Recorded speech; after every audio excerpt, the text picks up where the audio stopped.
पहले जो टॉपिक हम डिस्कशन करने वाले हैं, ये जो मेरे हाथ में है ये यूपीवीसी प्रोफाइल है। आज इंडिया में यूपीवीसी मार्केट बहुत एडवांस हो चुका है, बहुत आगे जा चुका है।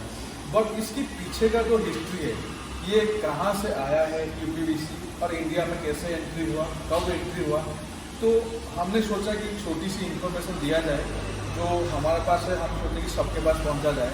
तो सबसे पहले आपको पता है यूपीवीसी जो मटेरियल है, ये फादर ऑफ जो कंट्री है, इसकी फादर है जर्मन। क्योंकि हर प्रोफाइल कंपनी, हर बंदे यही बोलते हुए आप लोग सुनेंगे कि हमारा कंपनी, हमारा मटेरियल जो है जर्मन टेक्नोलॉजी है। इसीलिए जर्मन टेक्नोलॉजी इसको बोला जा रहा है, क्योंकि ये 1960 में सबसे पहले ये जो प्रोडक्ट है, ये सबसे पहले बिल्डिंग मटेरियल में यूपीवीसी 1960 में ये जर्मन में यूज़ हुआ था।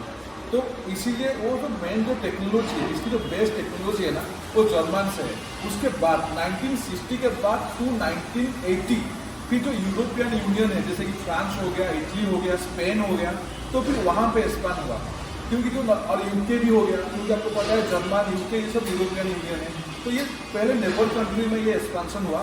उसके बाद स्लोली इंडिया में नो डाउट, उसके बाद और एडवांस कंट्री में गया ये।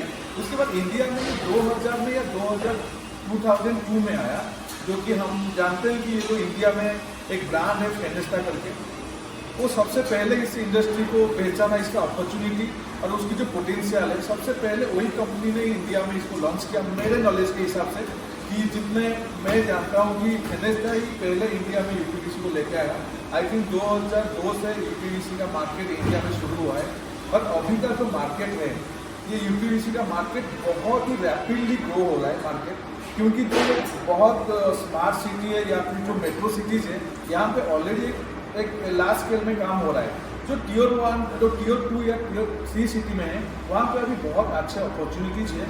और ये जो प्रोफाइल है, जो यूपीवीसी जर्मन, आपको पता है जर्मन कोई भी चीज़ को इनोवेट अगर करता है ना, उसके पीछे बहुत ज़्यादा रिसर्च होता है। तो ये जो प्रोफाइल है, इसका डिजाइन से लेके इसकी चैम्पर, इसकी आर्किटेक्चर, ड्राइंग, एवरीथिंग के पीछे कुछ ना कुछ साइंटिफिक रीजन है। इसीलिए ये प्रोफाइल आज बहुत ज़्यादा पॉपुलर है और इसकी कोई रिप्लेसमेंट नहीं है। नो डाउट मार्केट में अभी एल्यूमिनियम आना शुरू हो गया, वो भी सिस्टम एल्यूमिनियम है। बट इसकी जो एडवांटेजेस है, इसकी जो कॉस्ट है, उसकी जो इकोनॉमिकल प्राइस है ना, वो बहुत मैटर करता है। तो मेनली ये था हमारा जो हिस्ट्री था, बेसिक कहाँ से यूपीवीसी आया था और कैसे ये शुरू हुआ था। और मेन इसका जो केमिकल कंपोजिशन है, जो पीवीसी, इसका जो मेन जो केमिकल कंपोजिशन जो इसको बनने के लिए यूज होता है ना, वो रेजिन्स होता है। जो रेजिन है ना, वो पेट्रोकेमिकल का, एक पेट्रोलियम का एक बाई प्रोडक्ट है, जिसको बोलते हैं इथेनॉल। इथेनॉल से वो रेजिन्स बनता है। क्योंकि पीवीसी जो है, पीवीसी प्लस क्लोराइड होता है, उसमें क्लोराइड जो है सॉल्ट से होता है। तो इथेनॉल और सॉल्ट ये दोनों मिलके फिर उसका रेजिन का एक कंपोजिशन क्रिएट किया जाता है। मेनली एक बेसिक फंडा है और ये पेट्रोलियम का एक बाई प्रोडक्ट है रेजिन, जो कि 50 to 60% हर एक प्रोफाइल मैन्युफैक्चरिंग प्रोसेस में ये यूज़ होता है। उसके बाद आप कैल्शियम यूज़ करते हैं, टाइटेनियम डाइऑक्साइड यूज़ करते हैं, उसके बाद स्टेबलाइजर यूज़ करते हैं, मॉडिफायर यूज़ करते हैं, लुब्रिकेंट यूज़ करते हैं। ये तो एक प्रोसेस हो गया, क्योंकि कोई जो उसमें जो मॉडिफिकेशन जो करना चाहे। बट जो उसका कोर जो है, कोर जो उसका रॉ मेटल है, वो है रेजिन, जो कि पेट्रोलियम का एक बाई प्रोडक्ट है।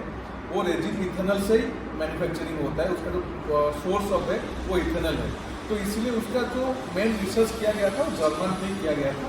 तो मैं आगे ये भी डिस्कस करने वाला हूँ, जो आइडियल प्रोफाइल है, जो best quality A grade profile जिसको बोलते हैं, उसकी क्या स्टैंडर्ड होना चाहिए, उसका कंपोजिशन क्या होना चाहिए, उसकी केमिकल कंपोजिशन क्या होना चाहिए, उसके ऊपर हम नेक्स्ट अभी जो स्टेप हम आएंगे उसके ऊपर कोई डिस्कशन करेंगे।